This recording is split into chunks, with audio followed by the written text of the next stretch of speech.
How you doing today? All right, and yourself? I'm doing pretty good, pretty good. And what's your name? Armando Stewart. Okay. And what inspired you to create Sigma Graphics? Well, basically, when I came back to Savannah from Georgia Southern, there was a void in the market here as far as graphic design, as well as just somebody designing apparel for local people.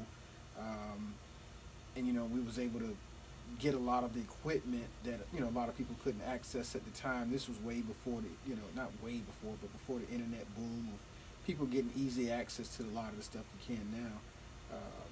So basically filling a void. Okay. And what would you say is the most challenging thing on your own business? The biggest thing is probably human resources. Because sometimes you can have a great idea, but any business that wants to be successful, the management leadership must be able to take their idea and instill it in the people that works with him, and them to produce at the same level that the management would. And that's really the key to many of the franchises that are successful. They can take the blueprint of their business and copy it and put it in different places all over the U.S. That's probably the biggest challenge, is doing that, because you can have the greatest idea, but unless you have enough people, or the talented people that can actually help you carry those ideas out, is really the toughest thing. Because if you can do that, you can make yourself $1 million company easily. True. Okay, and what do you say is the most positive impact your company has had on you thus far? Well, over the years, I've seen how business has affected me, and a lot of things, professional etiquette that I started out with, some of the business etiquette as far as just being more timely. I would be at one point, I might not even open the shop on certain days, or just forget about doing some stuff. But as you go on and you start to realize that people's lives depend on this business producing an income, my family lives depend on this business being successful. So that's the impact it has. It got me out of a situation of being procrastination sometimes. It's a lot of people are procrastinators, but now you got to make sure you get on. You got to make sure you're here on time. You got to make sure you keep your business open to the time you say. And so that's changed my perspective on business over the years. There was once a time I closed up all the doors and put covers over the windows. Nobody couldn't see in, get in, and I just get in here and work from home. So, Okay. Yeah. And what kind of advice would you have for anybody that wanted to open up their own design company? One of the things I tell a lot of business owners is to start with a operations manual.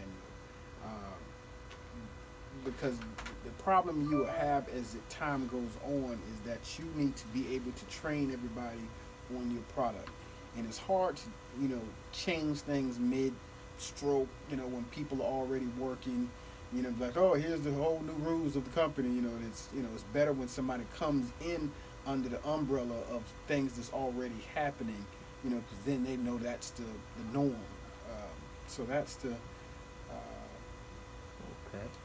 a big one. But definitely also, as far as with human resources, just making sure that you have, all your positions that you're thinking about having. Make sure that you have itemized list of what you expect each position to be doing, and then have checks and balances, throughout the week or throughout the month, to make sure that those things are actually getting done. Because there's nothing worse than just having folks, and then you look up a month into it, and oh man, we didn't do anything all month because there's no checks and balances. People that know they were supposed to do stuff, so that's the big thing you got to do when starting businesses.